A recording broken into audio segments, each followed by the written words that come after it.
Oh, di ba?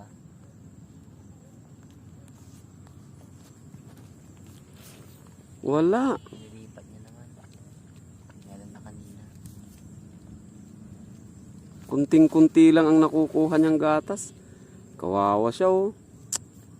Nalalagas yung ano niya, mga balahibo niya.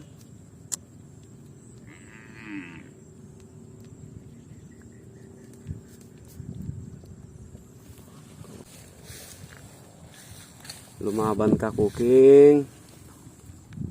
Kaya mo yan.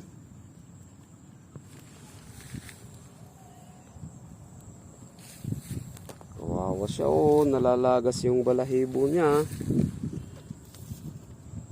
Nalalagas. Tapos kukunti pa yung dede ng nanay niya.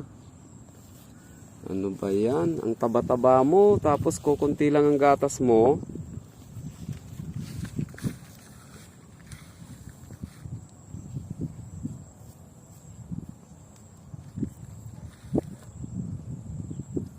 Grabe ka naman, kakag. Bakit hindi ka mag-produce ng maraming gatas?